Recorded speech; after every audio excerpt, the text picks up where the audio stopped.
welcome to the BoilerBall pregame show as we greet you tonight from Mackey Arena for the biggest game of the season, at least on the regular season schedule, because it's Purdue and Indiana, round 2 tonight here in West Lafayette.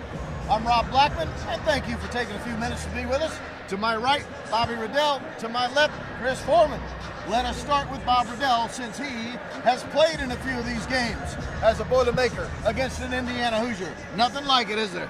Well, there's nothing like it, and I hate to admit this, I saw this stat the other day. The last time an unranked Indiana team came into this building and won, I was playing for the Boilers. You can out, but yes, I played 18 minutes that day, which that clearly shows what maybe the problem was, but that was a long time ago, 2005-2006 season. This Purdue team obviously has no aspirations of that happening again here tonight. After going down to Bloomington and getting that big win, should be crazy here in Mackey tonight. Purdue looking for the sweep. That game that Bob's referencing was back on January 16th in Bloomington. Purdue wins 87-66. One of the real stories in that game, Chris, was how good Purdue was offensively in the first half. Purdue had 51 first half points. Yeah, we jumped out to a 22-point halftime lead. Indiana got it down to about 9 or 10 early in the second half, but it was never really in doubt. Purdue played fantastic basketball in the first half of that game. Lance Jones had a really big game, hit a shot right before halftime to put it to 22. Just was really crisp throughout the whole game, so hopefully we can get a repeat of that tonight. The other thing, when you look back at some of the statistics from that game, Purdue had only 8 turnovers. When Purdue has only 8 turnovers, they're darn near unbeatable. For sure. I mean, this Purdue team's so elite offensively that if they're getting that many cracks at it, holding that turnover number under 10, going to be really tough to beat. Of course, the previous 2 times we had gone down to Bloomington and lost, the turnovers had really reared their ugly head, particularly in the first half. Some really bad first halves out of our team the previous 2 years. We came out and just blitzed them in the first half down in Bloomington, up by 22 points, kept the turnovers down. Man, that was impressive to watch. And so obviously, hopefully we can duplicate that here on our home floor. Zach Edey, 33 points, 14 rebounds in the win.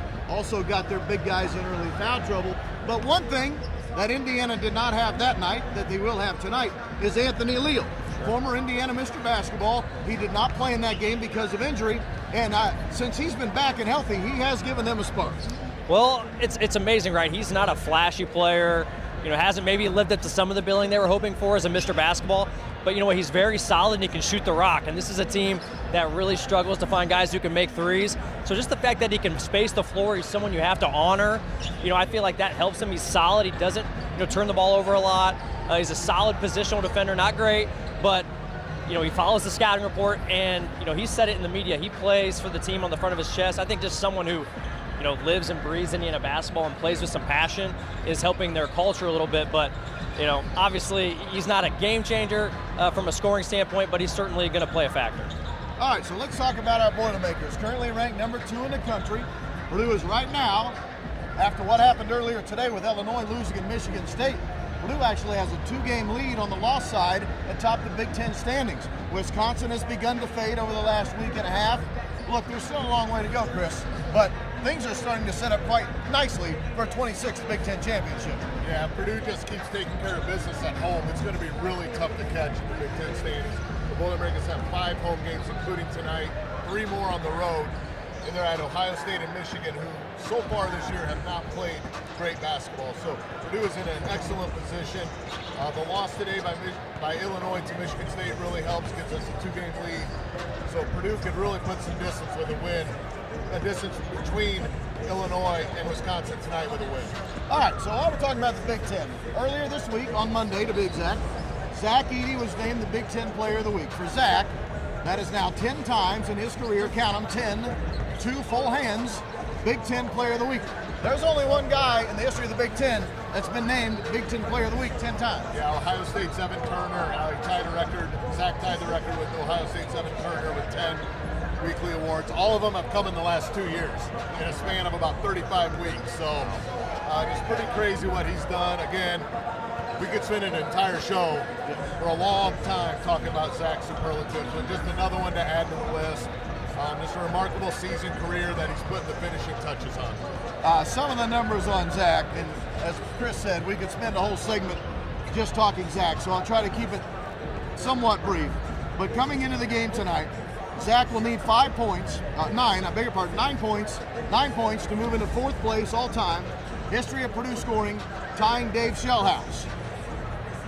He is en route to becoming Purdue's all-time leading scorer. Now, he hasn't caught Rick Mount yet. Heck, he hasn't even caught Dave Shellhouse yet. But he certainly is at least on that path. Yeah, he's on his way. If you figure about at least 13, 14 more games, he's averaged about 19 a game to get to Rick Mount. So a lot of time to do it still. He's going to become the school's all-time leading rebounder. Hopefully, maybe in the next 2 games. He needs 33 to tie Joe Barry Carroll. Just an amazing career. He's putting the finishing touches on it, but he's going to become the school's all-time leading scorer, hopefully, and all-time leading rebounder. It says something about the season that he's having. And also earlier this week, we found out he was named to one of those prestigious all-defensive team, at least finalist list. Yeah, you watch him on defense. He doesn't block a ton of shots. Now he averages about 2.5 a game, but he just makes such a difference in the lane. Like, people come in there, they don't want to challenge him, and they bring it back out. So he's been an anchor of this defense all year. It's in the top 15 nationally in defensive efficiency. Just an unbelievable defensive year for this Boilermaker squad. When you look at who's on the lineup, Fletcher Lawyer, not a great. Not his strength. Player. Not his strength. Not his strength. Lance Jones is a good defensive player. Braden Smith, not a great defensive player, but collectively with Zach in the middle, they've been great this year. Glad you mentioned Lance Jones. I did the numbers, and if Purdue only played 10 more games, which would be the minimum, 10 games, and if Lance averaged 18.6 a game in those 10, he'd be a 2,000-point scorer. Now, when we got him out of the portal, all I heard about is how good he was defensively, Bob. I think he's pretty good on offense, too. 2,000 points. I mean, he has had the 5th year, of course, which is certainly helping that, but there's not too many guys that have even sniffed that number in the history of college basketball. And clearly what he's done this year, becoming that second leading scorer on this team, man, I mean, we've talked about it ad nauseum, but he's just lifted the ceiling of this team with his ability to score the basketball from 3, mid-range, at the rim. I mean, his ability just to take the ball off the bounce at any time, any moment, break down a defense and score, just been such an added element for this offensive team. And then you combine that with his ability on the defensive end to guard, really good perimeter players. Man, I can't say enough about Lance's addition. What I love about Lance is he's having a lot of fun out there. Sure is. He has a ton of fun. He's raised the level. No moment is too big with him, because I saw something today against Wisconsin. He made about 5 shots in the second half when they were within 2, 3, 4 points. Huge moments. Huge shots during the game. All contested, too. All contested. These weren't like wide open threes that Braden and Zach created for him that he does get sometimes. These were like tough, contested, off the bounce. Just he was a stud at Wisconsin. But he's just having so much fun out there, and he's loving the role he's on. His goal here was to play in an NCAA tournament. He's going to do that, so he's been just huge for us this year. He's shooting 46% from 3 in the last 2 games. That's how good he has been. Glad you mentioned the NCAA tournament. I know we're still a long way away from Selection Sunday, but it is worth noting. When you look at teams across the NCAA, if you hear the booze in the background, you probably know who just entered the floor for pregame warmups. Right now, Purdue has 8 Quad 1 wins, 7 Quad 2 wins. That's 15 between Quad 1 and Quad 2.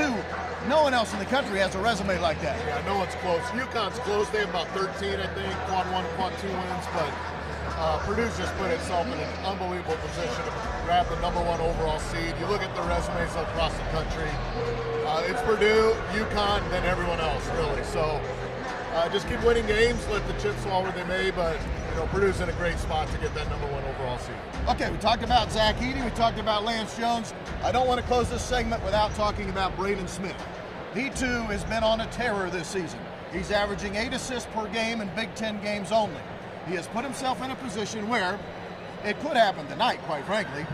He could find his way into the top 5 all-time assists in a season in the history of Purdue. Now listen to this, assists in a season, top 5, he could get there tonight. We still have 7 regular season games left. Yeah, he's had another unbelievable season. We talk about all these unbelievable seasons. A lot of guys are having big seasons for us. So Braden's been great for this team. He plays with a chip on his shoulder. He got left off the Cousy Award watch list as a top 10 point guard. One day later, he goes on to 16 assists. So he plays with that chip on his shoulder, and he's a great internal motivator. He motivates himself. any perceived snub, he uses it to his advantage. So I would expect a pretty focused Braden Smith again here tonight. Tonight will be a sellout number 69 in a row for Purdue and Indiana. Now, the Hoosiers have gotten us 3 of the last 5. That's worth noting. And remember, Indiana won in this building last year, sweeping the Boilermakers. That was the game when Jalen Hood-Schifino probably made himself some real NBA money because he was unguardable in that game against Purdue. Final thought, Bob Riddell. What does it take to sweep Indiana here in 2024? I mean, considering what happened in Bloomington, it just feels like do a lot of the same, right? Do what got you that big win down in Bloomington, and for the most part, that's taking care of the basketball first and foremost. Just getting lots of cracks on the offensive end, feeding Zach Edey early and often. He's got that advantage down low. Khalil Ware, a really talented player, but he's coming off a hyperextended knee in their last game against Ohio State, late in that game. Probably not going to be 100% tonight. So you're going to see a lot of Zach Edey, and then Purdue shooting 44% from 3 here on their home floor. I expect a lot of threes to be rained in, and Purdue to win this one convincingly. It is a blackout, so if you're coming to Mackey, wear your black. Blackout tonight for Purdue and Indiana. For Chris and Bobby, I'm Rob Blackman. Thanks for joining us. We'll tip tonight at 8:07. We hope you'll be listening to us here on the radio network. For now, so long. Have a great rest of your weekend. Boiler up and hammer down.